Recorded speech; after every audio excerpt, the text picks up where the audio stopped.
Mr. President. Senator from Oregon. Mr. President, in a moment, I'm going to make a unanimous consent request on a piece of legislation that my Eastern Oregon constituents have done an extraordinary job with respect to building a coalition that brings people together on a contentious issue. They deserve enormous credit, and I'll describe their efforts here shortly. And I also want to thank, as we begin, Senator Barrasso. Senator Barrasso will be taking a new role on the Senate Energy and Natural Resources Committee in January, and he and I have worked together often, and I have appreciated him talking with me on this matter as he begins to look to his new duties in January. So, Mr. President, as if in legislative session, I would ask unanimous consent that the Energy Committee be discharged from further consideration of S-2828, the Malheur County Empowerment for the Owyhee Act, and that the Senate proceed to its immediate consideration. Further, that the bill be considered read a third time and passed, and that the motion to reconsider be considered made and laid upon the table with no intervening action or debate. Is there objection? Mr. President. The senator from Wyoming. Reserving the right to object, Mr. President. I do appreciate the work of the senator from Oregon, the work that he has done on this public lands bill. I know that the amount of effort that has gone into this legislation is significant. Locally driven public land bills take an incredible amount of time to get right. This legislation has gone through intensive local stakeholder involvement, very similar to what we have done in Wyoming with the Wyoming Public Lands Initiative in my home state. The Wyoming Public Lands Initiative was spearheaded by our Wyoming County Commissioners Association. This initiative was started in order to resolve through local negotiations the status of temporary, so-called temporary wilderness study areas in Wyoming that have now seemingly become permanent. I recognize and understand public lands negotiations often result in compromise. This give and take, it's a good thing, and it lets people closest to the issue have a significant voice. So I appreciate the efforts that the stakeholders on the ground in Oregon have made to get this bill to where it is today. However, I believe additional work is still needed, Mr. President, and I would let my friend from Oregon know that I will work with him and any other senators with public land issues before the Energy and Natural Resources Committee. We may not always agree on a given outcome, but I am committed to having those discussions with members of this body. And for this reason, Mr. President, I object. Mr. President. Senator from Oregon. I know my colleague does have other business that he has to get to, but before he attends to that, I just want to thank him for spending time with me already on this issue. I'm going to outline the extraordinary effort that was made by my constituents. I think we all know, and I'm going to discuss it, that in the West, very often citizens feel nobody is listening to them. Nobody cares about them. And you and I have talked about this, and this is a question of kind of how do you empower them with a framework that can help them, but also serve as a model for the country. So big thanks to my colleague, and I'm looking forward to working with him on this and other matters next year. Mr. President, what Senator Barrasso and I are discussing is the Malheur County Empowerment for the Owyhee Act, known in our part of the country as the Malheur CEO Act. The bill has been in the works since late 2018. Back then, when a group of ranchers and small business people who live in Malheur County, Oregon, came to see me. They came to talk about this incredible part of Oregon they call home. It's wide open country. Not many people live there, but those who do want to make sure that they have a say in how it's going to be preserved and managed for the future. And when I say that the bill has been in the works since 2018, that's not the whole story, because the fact is the groundwork for this bill has been in the makings for decades, and it is only recently that an incredible coalition of Oregonians from across the political spectrum have come together to make it possible for us to propose this legislation.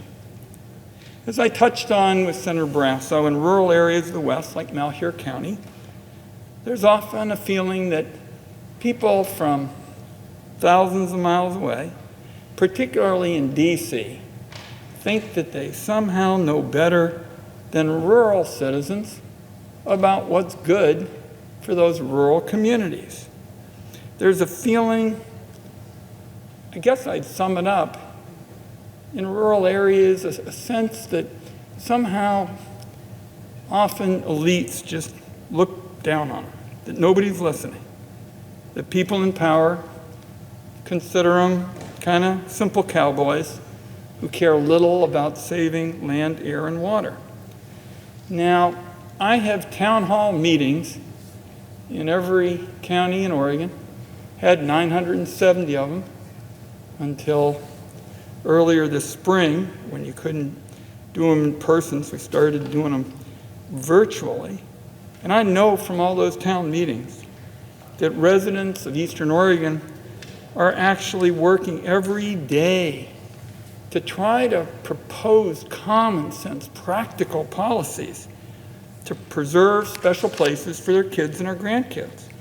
And they know that they're working for all Americans, because all Americans own public lands. Eastern Oregonians believe, and I think it's a very powerful point, that nobody cares more about protecting treasures than those who live every day in those communities and are always thinking about what the future is for their kids and their grandkids. So I'll repeat that. Folks in rural Oregon know that the land is public land. It belongs to all Americans, and they know that their communities' futures depend on keeping the lands healthy and usable. The ranchers of Malheur County want to be active participants in improving and keeping the ecological health of our public lands. And with this legislation that we're discussing today, we'll have a real shot at doing that. The fact is, in some parts of the West, there have been bad actors abusing the land for their own gain and flouting the law in a dangerous way. For example, in 2016, a heavily armed group of extremists, they weren't from Oregon, but they were extremists and they were opposing federal land policies, and they were led by members of the Bundy family. They stormed the Malheur National Wildlife Refuge, and then there was a standoff, as people all over the country saw, with federal, state, and local law enforcement. There was one death. Farther south in Nevada, the Bundys had not only stolen millions of dollars worth of grazing fees from the American people, they'd also basically pushed aside basic environmental standards laid out by the Taylor Grazing Act, leading to degraded landscapes. Now, Malheur County, just a few hours of wide open spaces east of that Malheur National Wildlife Refuge that the extremists took over, in Malheur County, not far from there, our ranchers, our small business people, to their great credit, they said, we're going to take a better path. In Malheur County, you don't have the Bundys breaking the law, Malheur County's ranchers and small business people are committed to being better and doing better. But that doesn't mean that they aren't skeptical of people coming in, changing the rules when it comes to the public lands surrounding their communities. So in 2018, the Owyhee Basin Stewardship Council from Malheur County came to Washington to meet with me. And Mr. President and Senator Barrasso will be interested in this. So this group of, ranchers and small business people came to me with a very improbable request for a Democratic United States Senator. Would I be willing to work with them to pass land management legislation that could serve as an alternative to a designation as a national monument? And I thought this was the point my colleagues would be interested in. I asked one member of the group if they came to me because they thought I might take leave of my senses and say yes to their request. And when I asked them, the person who was looking at me said, "Yep, that's what we thought, Ron." Looming over the discussion was the history of this wonderful part of Eastern Oregon. Not going to take my colleagues through a long discussion of the history of the Taylor Grazing Act. It goes all the way back to 32. So I'll just start with the fact that this area in Malheur County makes up most of the Vail District of the Bureau of Land Management, which of course is part of the Department of Interior. The Vail District was the poster child for, quote, scientific grazing management in the 60s and early 70s under the Taylor Grazing Act. Did it live up to its potential?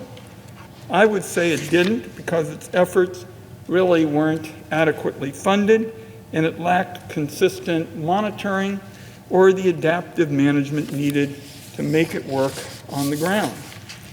And that raises the question of what results are really at issue. The Taylor Grazing Act is about turning cattle out onto public lands and attempting to assure that they don't destroy the land. But where is the act when it comes to fighting invasive weeds and actually improving soil health and responding to climate change and the effects of rangeland fires? This bill, looking at what happened over the decades, the 30s, the 60s, the 70s, this bill says we're going to answer those questions for 2020. The Owyhee Basin Stewardship Council from Malheur County wanted to work together. I was pleased that they came with their improbable request. And I just said, we've got, one additional chance here on our watch to bring people together, to come up with a sensible proposal. And when they indicated they wanted to work with me, I basically said, how could I refuse? And knowing the violence that can erupt in the West, when people become closed off, when people just refuse to talk, that's when you have a prescription for trouble. As long as we're talking, as long as we're coming together, as long as we're sitting with each other and maybe just having a coffee and a tuna fish sandwich, you've got an opportunity to come up with solutions. And that's why I agreed to this. I agreed, in effect, Mr. President, to try to match the courage of these ranchers and business people in coming forward.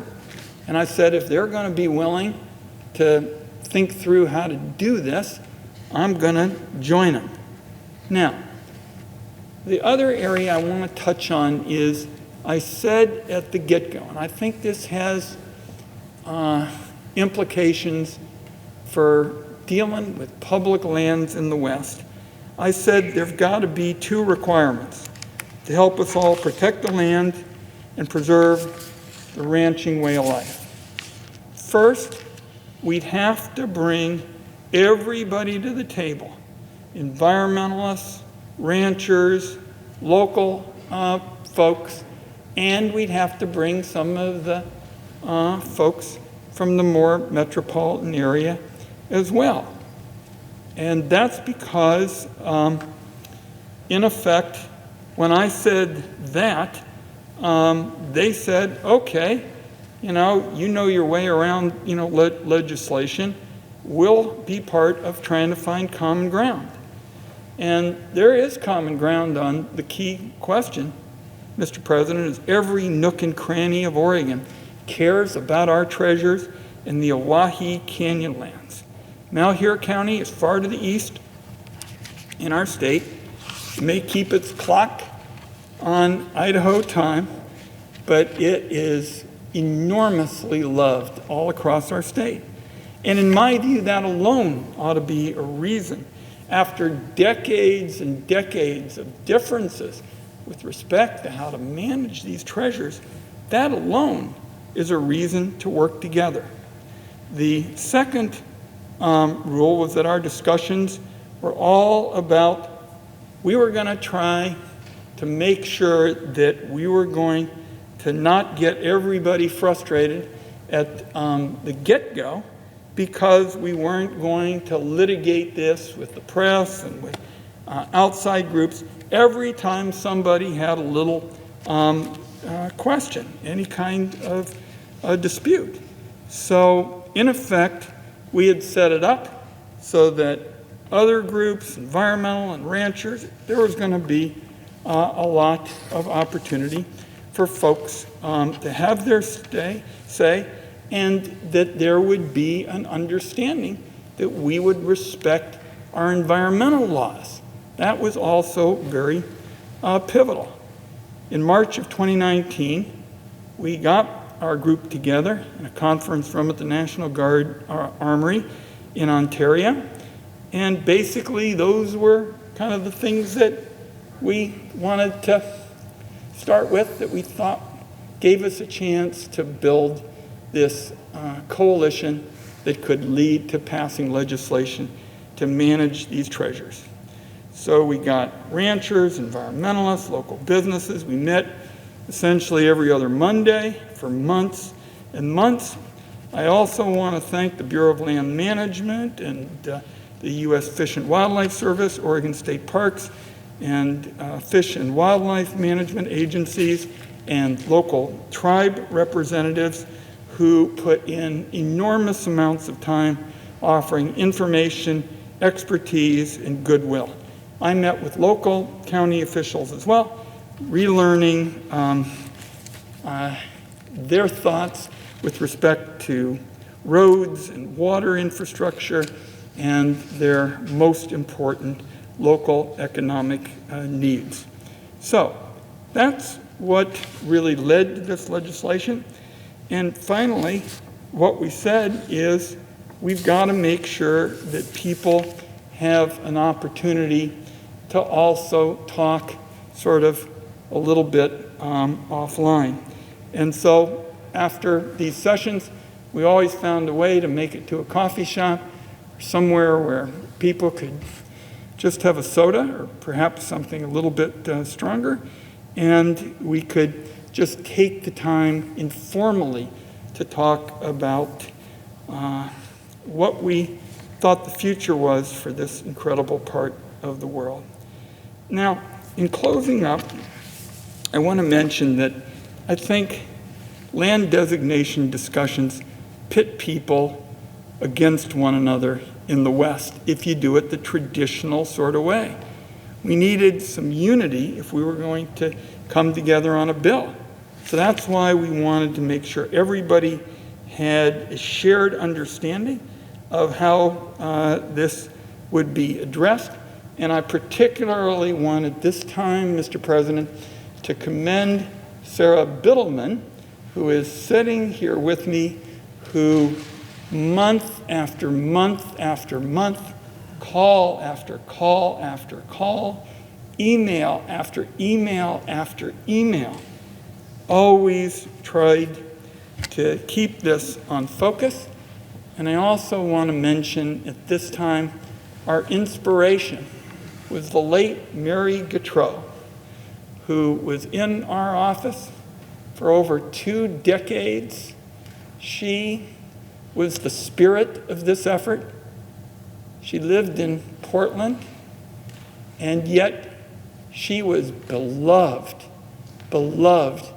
by the people of rural Oregon, the people of Malheur County. So with Sarah and Mary as the energy behind this, we really set out to build this coalition, which has gotten to this point. It was a coalition driven on the fact that people would take the time to do this right.